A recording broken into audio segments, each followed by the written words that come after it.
Video number 1 में हमने आपको सिखाया कि इंग्लिश में वाक्यों की टाइप कितनी हो सकती हैं और आज मैं आपको बताना चाहता हूं कि किसी भी वाक्य को इंग्लिश में ट्रांसलेट कैसे करें।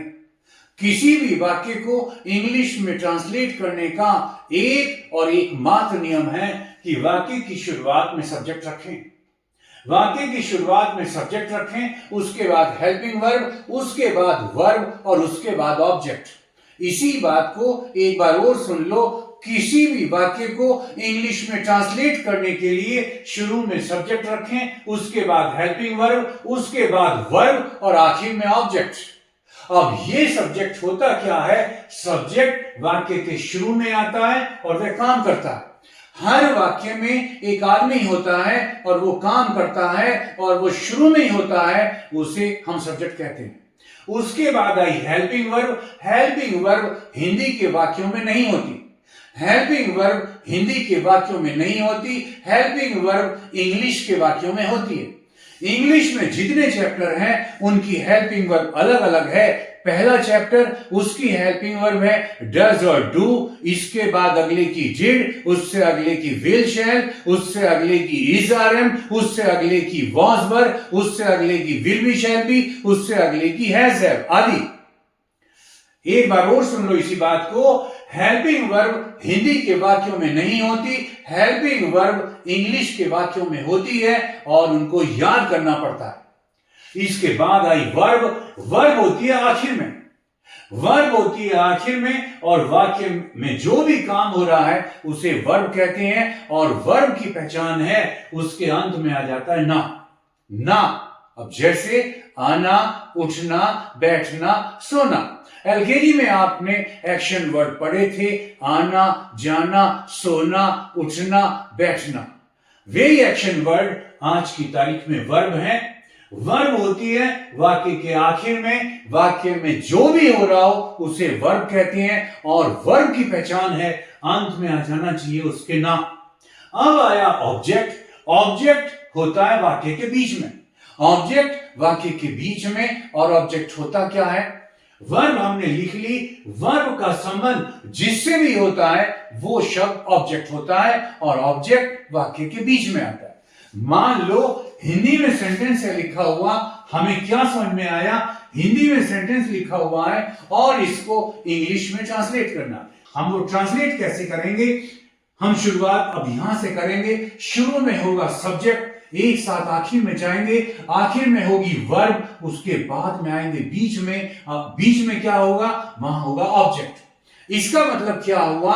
हिंदी में कोई भी सेंटेंस लिखा हुआ है उसकी इंग्लिश कैसे बनेगी? स्टार्ट अब यहां से, यहां होगा सब्जेक्ट, एक साथ जाएंगे बाद में होगी वर्ब, उसके बाद में आएंगे बीच में होगा ऑब्जेक्ट। इसका मतलब हुआ कि हिंदी में एक सेंटेंस लिखा हुआ है और वो लंबा सेंटेंस लिखा हुआ है, उसको ट्रांसलेट कैसे करेंगे? ऐसे ही करेंगे।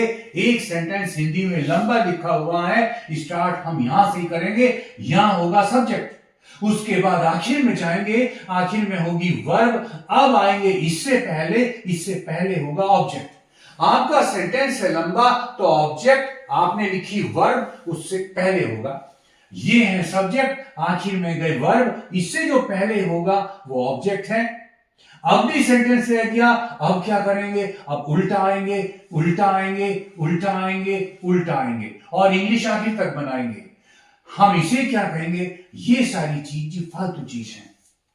वाक्य में सब्जेक्ट आ गया, उसके बाद वर्ब आ गई, उसके बाद ऑब्जेक्ट आ गया, अब भी रह गया तो वो है फालतू चीज।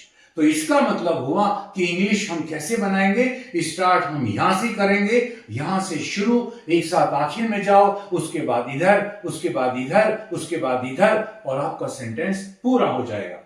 अब आपके सामने कुछ सेंटेंस लिखे हुए हैं, मैं आपको बताता हूं इसमें क्या सब्जेक्ट है, इसमें क्या वर्ब है, इसमें क्या ऑब्जेक्ट है। देखें अब होता क्या है सब्जेक्ट? ये सब्जेक्ट होता है शुरू में और वो काम करता है। इसमें क्या है शुरू में? इसमें है मैं, इसलिए सब्जेक्ट है। इसमें है गाय, इसलिए सब्जेक्ट है। इसमें है वह, इसलिए सब्जेक्ट है। इसमें है तुम, इसलिए सब्जेक्ट है। वे शब्द वाक्य की शुरुआत में आ रहे हैं।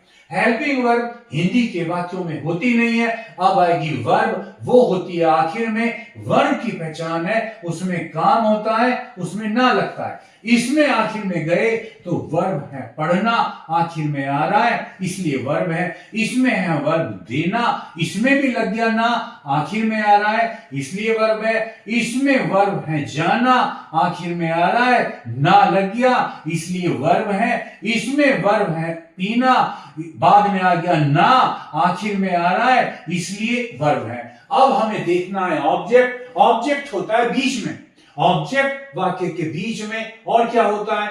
वर्ब है, इसका संबंध किससे? वर्ब का संबंध जिससे हो वही चीज ऑब्जेक्ट है। वर्ब है इसमें पढ़ना, इसका संबंध है पुस्तक से, बीच में आ रही है इसलिए ऑब्जेक्ट है। वर्ब है देना, इसका संबंध है दूध से, बीच में आ रहा है इसलिए ऑब्जेक्ट है। वर्ब है जाना, इसका संबंध है स्कूल से, बीच में आ रहा है इसलिए ऑब्जेक्ट है। वर्ब है पीना, इसका संबंध है पानी से, बीच में आ रहा है इसलिए ऑब्जेक्ट है।